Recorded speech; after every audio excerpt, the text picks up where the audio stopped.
महिला ने ड्राइविंग करते समय एक भयानक घटना देखी। उसने महसूस किया कि सामने वाला ट्रक जानबूझकर उसे परेशान कर रहा है, जबकि आगे की सड़क चौड़ी है और कोई गति सीमा नहीं है। फिर भी ट्रक लगातार 20 की गति से चल रहा है और जल्दी में रास्ता तय कर रही लीसा ने सही मौके पर एक जोरदार एक्सीलरेटर दबाकर ट्रक को ओवरटेक कर लिया।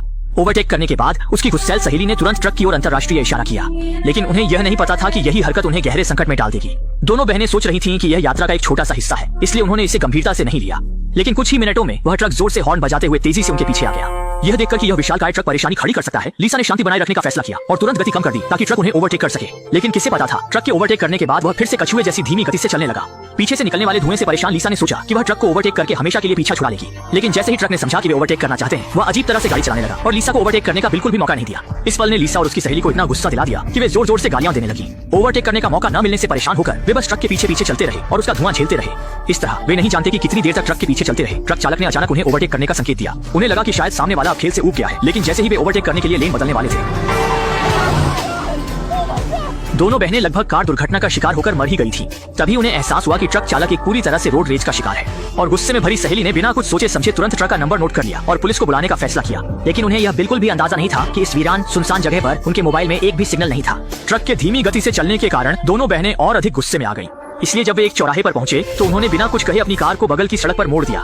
तेज रफ्तार में कार भगाने के बाद वे आखिरकार ट्रक को ओवरटेक करने में सफल हो गए। लेकिन दोनों अभी खुश भी नहीं हो पाए थे कि उन्होंने रियर व्यू मिरर में देखा वह लोहे का राक्षस फिर से उनका पीछा करता हुआ आ रहा था। उनकी ओर लगातार तेज रफ्तार में गाड़ी भगाने लगा, मानो दोनों बहनों को कुचलकर मार ही डालेगा। ये स्थिति देखकर दोनों के डर के मारे जान निकल गई। सौभाग्य से आगे एक सेवा क्षेत्र दिखाई दिया। लीसा ने तुरंत स्टीयरिंग व्हील घुमाया और कार को सेवा क्षेत्र में पार्क कर दिया। डर से कांपती दोनों बहनें बाथरूम में छिप गईं और पुलिस को बुलाने की कोशिश की, लेकिन फोन में अभी भी कोई सिग्नल नहीं था। निराश होकर उन्होंने रेस्टोरेंट के कर्मचारी से फोन उधार लेने की कोशिश की, लेकिन उन्हें बताया गया कि फोन खराब है। कोई और विकल्प न होने के कारण दोनों बहनें ट्रक के दूर जाने का इंतजार करने का फैसला किया। लेकिन जैसे ही उन्होंने खाना ऑर्डर किया, मुड़कर देखा तो डर के मारे पाया कि वही ट्रक उनकी कार के बगल में आकर खड़ा हो गया था। जब उन्होंने देखा कि ड्राइवर सीट पर कोई नहीं है तो दोनों के रोंगटे खड़े हो गए।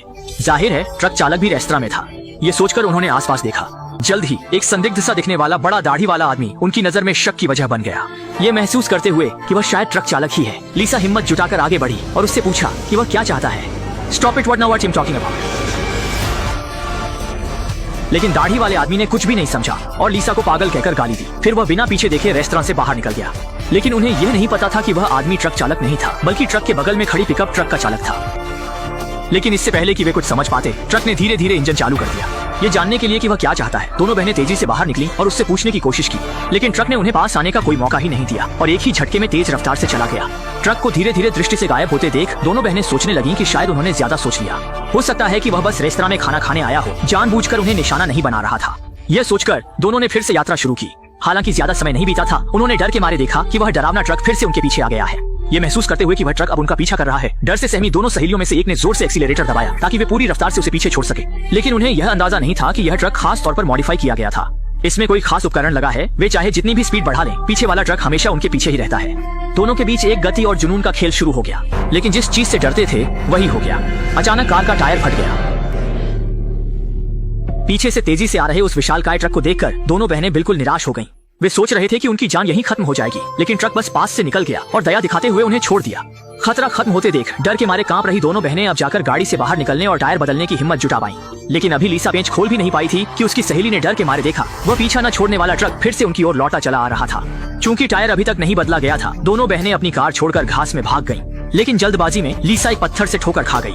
उसका सिर पत्थर से टकराया और वह वहीं बेहोश हो गई। जब वह फिर से होश में आई तो उसने देखा कि उसकी सहेली गायब है और कार का टायर भी किसी ने बदल दिया था। यह एहसास होते ही कि उसकी सहेली को ट्रक चालक ने पकड़ लिया है, लीसा गुस्से से तिलमिला उठी, गाड़ी की रफ्तार बढ़ा दी और पूरे जोर से दौड़ पड़ी ताकि अपनी सहेली को बचाने के लिए उसका पीछा कर सके। लेकिन उसे ट्रक का कोई अता पता नहीं चला।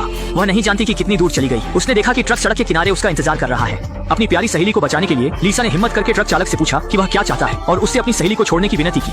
लेकिन जैसे ही लीसा उसके पास पहुंची, ट्रक ने गैस पर जोर दिया और उससे दूर चला गया, मानो उसे चिढ़ा रहा हो। लीसा के पास कोई और विकल्प नहीं था, इसलिए वह कार में वापस गई और कुछ और सोचने लगी। लेकिन जैसे ही वह कार में वापस गई, ट्रक ने उसकी ओर रिवर्स करना शुरू कर दिया। ये देखकर लीसा डर गई और गैस पर जोर देकर वहां से भाग गई। लगता है कि ट्रक चालक हमारी सोच से भी ज्यादा विक्षिप्त है। सौभाग्य से आगे एक फोन बूथ था।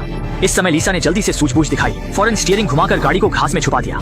जब ट्रक चला गया तब वह फोन बूथ तक पहुंची ताकि पुलिस को फोन कर सके। लेकिन इस सुनसान जगह में फोन बूथ में बिजली नहीं थी। इस समय लीसा पूरी तरह से निराश हो गई।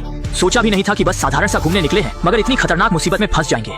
उसके पास कोई और विकल्प नहीं था, इसलिए वह कार में वापस गई। थकान के कारण वह जल्दी ही सो गई। लेकिन इसी समय उसकी सहेली हड़बड़ाते हुए भाग कर आ गई और लीसा को जमकर डांटने लगी, उसे दोषी ठहराते हुए कि उसने उसे पीछे छोड़ दिया।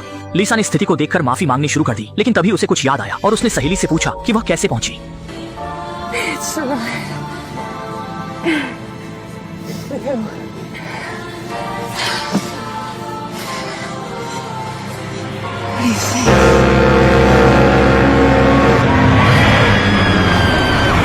अच्छा हुआ कि यह केवल एक बुरा सपना था। इस समय तक आसमान पहले ही धुंधला हो चुका था। यह सोचकर कि टो ट्रक शायद पहले ही दूर जा चुका होगा, लीसा ने फिर से सड़क पर चलने की हिम्मत की। लीसा को लगा था कि अब उसे टो ट्रक ड्राइवर नहीं मिलेगा, लेकिन पीछे से एक कार तेजी से आ गई। जैसे ही लीसा ने यह देखा, उसे बड़ा अनिष्ट महसूस हुआ और उसने तुरंत स्पीड बढ़ा दी। लेकिन जब तक वह करीब आई, लीसा ने चौंकर देखा कि उसके पीछे दरअसल एक पुलिस कार थी। इसने उसे तुरंत राहत दी और उसने तुरंत कार को सड़क के किनारे रोक दिया और फिर पुलिस अधिकारी लीसा को टो ट्रक द्वारा पीछा किए जाने की बात बताई। उसे लगा कि अब वह आखिरकार बच गई है, लेकिन अगले ही पल तभी लीसा को एहसास हुआ कि टो ट्रक ड्राइवर एक खूनी दरिंदा है जो हत्या करते समय पल भर भी नहीं सोचता। लीसा के प्रतिक्रिया करने से पहले ही टो ट्रक ने पुलिस कार को खींच लिया। विरोधी से मुकाबला करने के लिए लीसा ने जल्दी से पुलिस अधिकारी की पिस्तौल ले ली। फिर जब विरोधी पुलिस कार को संभालने में व्यस्त था, उसने जल्दी से अपनी कार चलाकर आगे बढ़ना शुरू कर दिया। जल्द ही वह पास के सेवा क्षेत्र में पहुंच गई। जब उसने देखा कि सेवा क्षेत्र में अभी भी कोई ड्यूटी पर है, तो लीसा जल्दी से फोन बूथ में घुस गई और पुलिस को कॉल करने की तैयारी करने लगी। लेकिन इससे पहले कि वह पुलिस को स्थिति समझा पाती, वह टो ट्रक फिर से उसकी ओर बढ़ आया।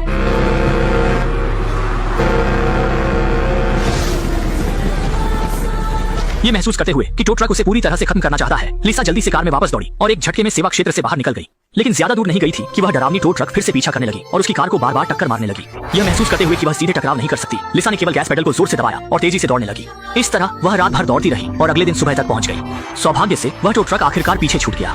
उसे लगा कि संकट आखिरकार खत्म हो गया है, लेकिन एक समस्या के बाद दूसरी समस्या आ गई। इस समय उसकी कार का ईंधन लगभग खत्म हो चुका था और इससे भी बुरी बात यह थी कि वह डरावनी टो ट्रक फिर से पीछा करने लगी। ये देखते हुए कि सामने वाला फिर से टक्कर मारने की तैयारी कर रहा है, कार में बैठी लीसा डर के मारे कांप उठी। जब उसे समझ नहीं आया कि क्या करना है, तो उसने अचानक देखा कि बगल में एक खाई है। ये देखते हुए कि उसके पास अब पीछे हटने का कोई रास्ता नहीं है, लीसा को अचानक एक ऐसा तरीका सूझा जिसमें सब कुछ दांव पर लगाना था। उसे बस तेजी से एक्सीलरेटर दबाते हुए तुरंत सामने वाले से दूर जाती देखा गया। फिर एक झटके में ब्रेक लगाकर कार रोक दी और उसके बाद कार की दिशा बदल दी। असल में वह अपने अंतिम ईंधन का उपयोग करके टो ट्रक ड्राइवर के साथ खुद को खत्म करने की योजना बना रही थी। जब टो ट्रक धीरे धीरे करीब आया, तो लीसा ने अपने दांत भींचकर गैस पेडल को पूरी तरह से दबा दिया। जब दोनों कारें टकराने वाली थी, तो दोनों ने तेजी से स्टीयरिंग व्हील घुमाया और बचने की कोशिश की। क्योंकि टो ट्रक खाई की ओर था, टो ट्रक ड्राइवर ने अचानक जोर से ब्रेक लगाया, जिससे टो ट्रक खाई के किनारे पर फंस गया और न आगे बढ़ सकता था न पीछे हट सकता था। इस समय लीसा भी धीरे धीरे कार से बाहर निकली, पिस्तौल उठाई और सहेली के ठिकाने के बारे में पूछने के लिए आगे बढ़ी।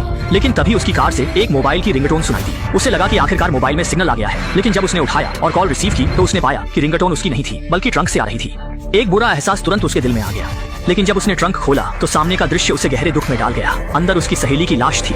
असल में टो ट्रक ड्राइवर ने लीसा के बेहोश होने का फायदा उठाकर उसकी सहेली को बेरहमी से मार डाला और लाश को उसके ट्रंक में छिपा दिया। जब लीसा दुख में डूबी हुई थी, तो ट्रक ड्राइवर पीछे हटने की कोशिश कर रहा था।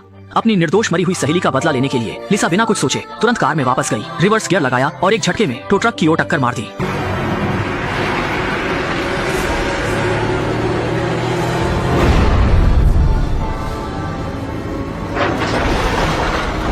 अंततः टो ट्रक ड्राइवर और उसकी कार खाई में गिर गई और लीसा ने अपनी बुद्धिमानी से इस डरावने दुश्मन को खत्म कर दिया और फिल्म यहीं समाप्त हो गई।